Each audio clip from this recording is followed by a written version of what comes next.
que se llama la muerte espiritual de Jesús, que es parte, incluye el sacrificio perfecto, completo de Jesucristo.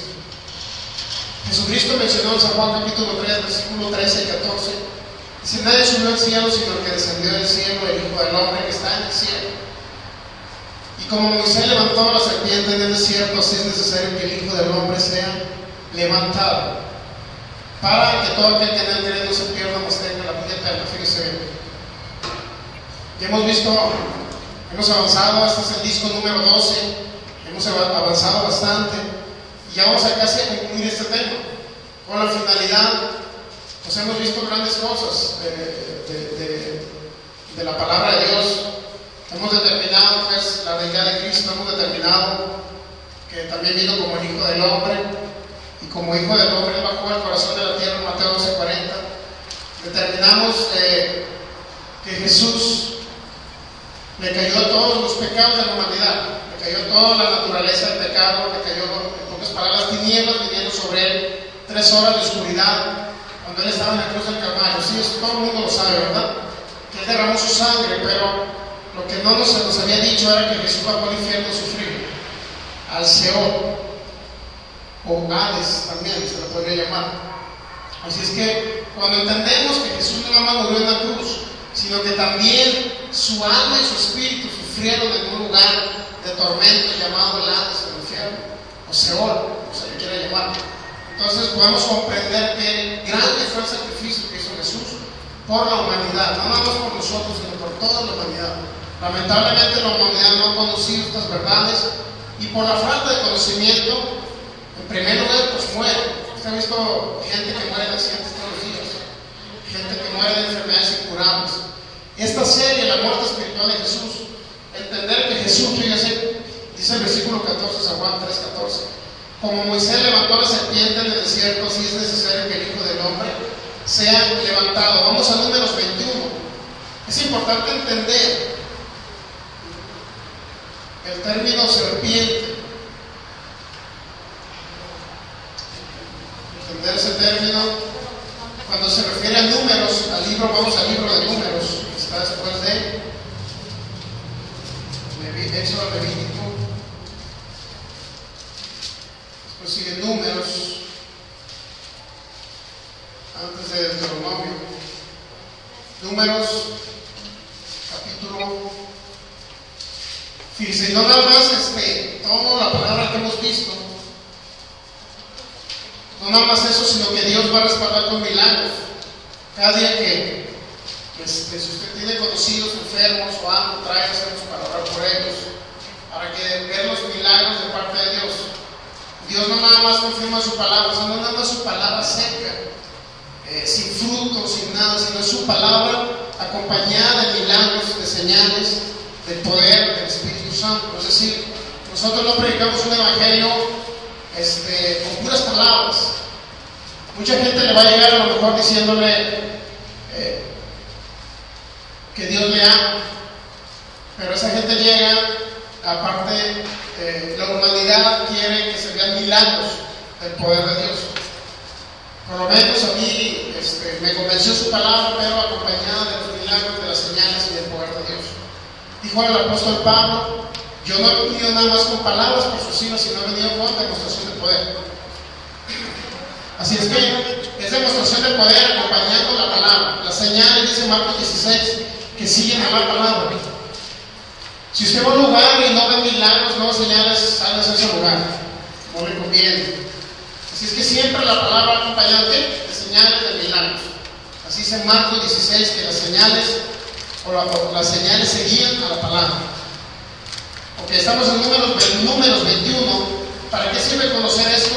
Ahorita le voy a decir. Números 21, versículo 5.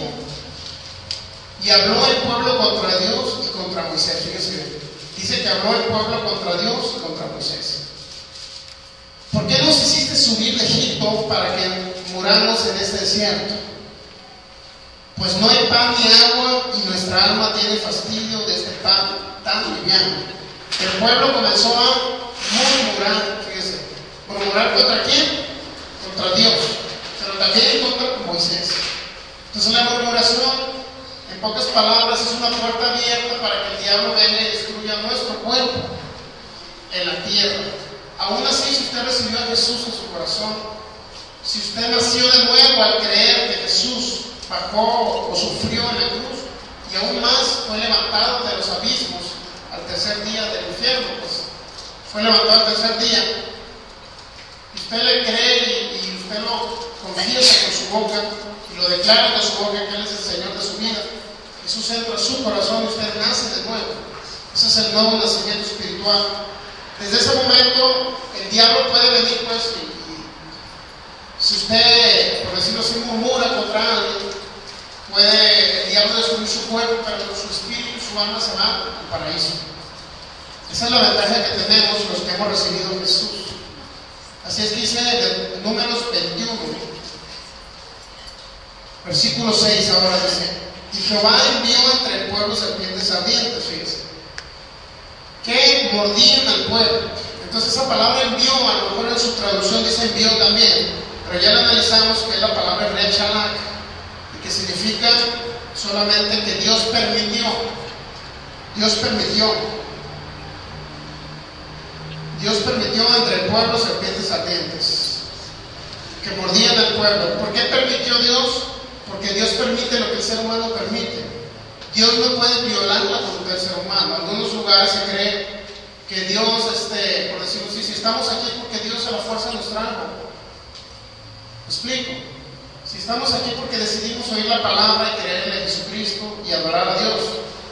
Algunos lugares creen que Dios obra en el sentido de que Dios se los puede traer a ustedes hasta las greñas a ese lugar. ¿Es cierto eso? Estamos aquí porque decidimos. Dios respeta el libre albedrío. Existe un libre albedrío del ser humano. No es un Dios soberano, arbitrario, por decirlo así, que decide destruir a unos y a otros salvarlos. No tenemos ese Dios. Si tuviésemos ese Dios que no respeta el libre albedrío, fíjense, mucha gente cree que dice, bueno, es que Dios es soberano en todas las áreas, Él ha dominado en todos los tiempos, Él ha reinado en la tierra, en el cielo y en todo el cosmos. Si Dios ha reinado en todos los tiempos, entonces ¿por qué el ser humano ha pecado? Porque Dios lo permitió que pecaran, ¿no? Porque Dios los incitó a que pecaran, ¿no? El ser humano tiene libre albedrío de tomar la decisión de hacer lo bueno y de hacer lo malo. ¿Estamos de acuerdo? Si yo me puse este traje verde este día, ¿por qué fue? Porque Dios me incitó a que yo me lo pusiera y Dios en su soberanía decidió que yo me lo pusiera. No, yo decidí. ¿Estamos de acuerdo? Si yo voy al súper a comprar porque yo decidí, Dios no me va a llevar de la mano. Entonces, en algunos lugares creen que tienen un Dios soberano en ese aspecto. Que Dios es soberano en el sentido que dirige y controla las vidas de los seres humanos. No es así. Dios es rey, Dios creó el universo, sí es cierto, pero decidió dárselo al ser humano en Génesis 1:26. Decidió que el ser humano fuera el que reinara en la tierra, para que me entiendan. Entonces el ser humano es el que reina en la tierra, pero reinó el diablo desde Adán hasta Moisés, dice Romanos capítulo 5, versículos 12 y 14. Si es que hubo alguien que reinó y no fue Dios, fue la muerte.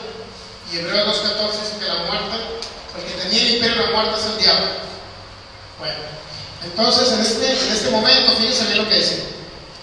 Números 21, versículo 6, y Jehová permitió entre el pueblo serpientes ardientes que mordían al pueblo. Acuérdense que la palabra enviar se traduce igual como permitir, o en su caso dejar. Y murió mucho pueblo de Israel. Fíjense lo que sucedió con las serpientes. Mordían al pueblo y ¿qué dice? Que morían, ¿verdad? Entonces el pueblo vino a Moisés y dijo: hemos pecado por haber hablado contra Jehová y contra ti. Ruega a Jehová que quite de nosotros estas serpientes. Y Moisés oró por el pueblo. Y Jehová dijo a Moisés: hazte una serpiente ardiente y ponla sobre un asta. Y cualquiera que fuere mordido y mirare a ella, fíjense, vivirá.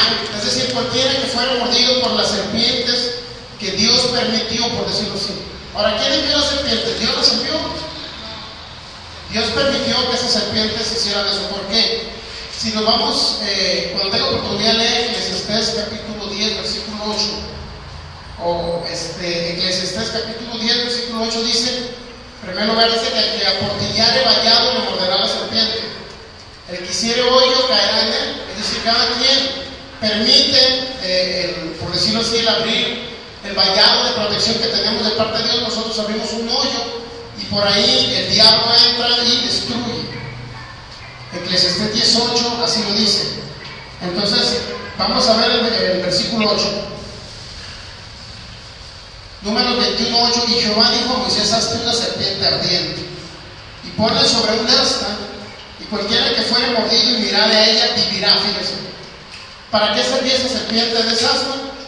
Para que el pueblo que fuere mordido. ¿Qué significa ser mordido? En el Nuevo Testamento, ser mordido por una serpiente significa, regularmente las serpientes, esas ardientes que Dios permitió, regularmente simbolizan demonios, seres inmundos o espíritus inmundos, que sí le llamó Jesús como espíritus inmundos. ¿Qué hacen los espíritus inmundos? Poseen a la gente. Poseen, entran en algunas personas. No en toda la humanidad, pero sí en algunos. Pero no nada más poseen a unos, a los hijos de Dios no pueden poseerlos. A los que recibimos a Cristo no son sujetos de posesión. Todo aquel que ha recibido a Cristo, Cristo vive en su corazón, son morada del Espíritu Santo, por lo tanto no puede habitar un demonio ahí dentro. Algunos cristianos creen que todavía es el demonio, pero eso no es bíblico. No puede ser. Vive Cristo, no puede vivir un demonio Cristo dentro de ustedes. Ahora, en el ser humano que no tiene a Cristo es susceptible de ser poseído.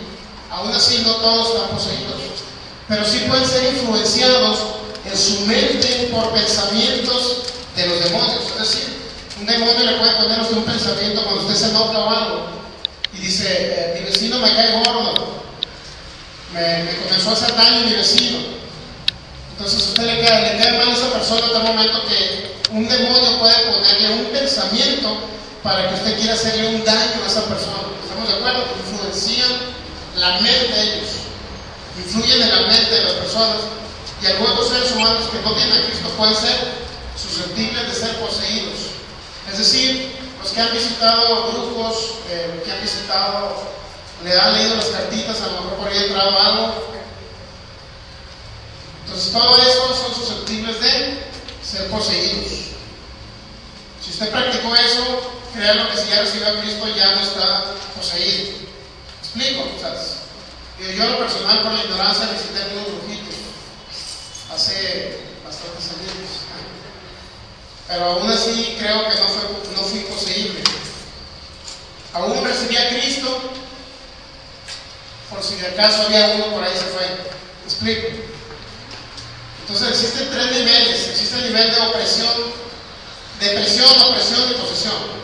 Entonces hay personas que pueden estar deprimidos por demonios.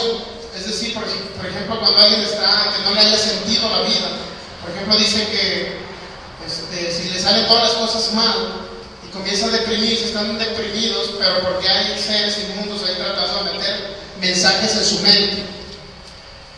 Pero también existe la opresión, que es otro periodo más fuerte, que es cuando la gente dice, pues ya estoy demasiado deprimido por tan largo tiempo. Y es gente que a lo mejor ya quiere, por decirlo así, quitarse la vida. Y existe la tercera etapa, que es la posesión, que es cuando ya entran las personas, por ejemplo, en una etapa en que los demonios ya pueden poseer o controlar no nada más su mente, sino controlan su cuerpo, su mente y su espíritu. Bueno, ¿para qué voy a esto? Pues para comentarles, el versículo 8 dice: Jehová dijo a Moisés: hazte una serpiente ardiente y ponla sobre un asta, y cualquiera que fuera mordido y mirare a ella, vivirá. Las serpientes regularmente se simbolizaban demonios.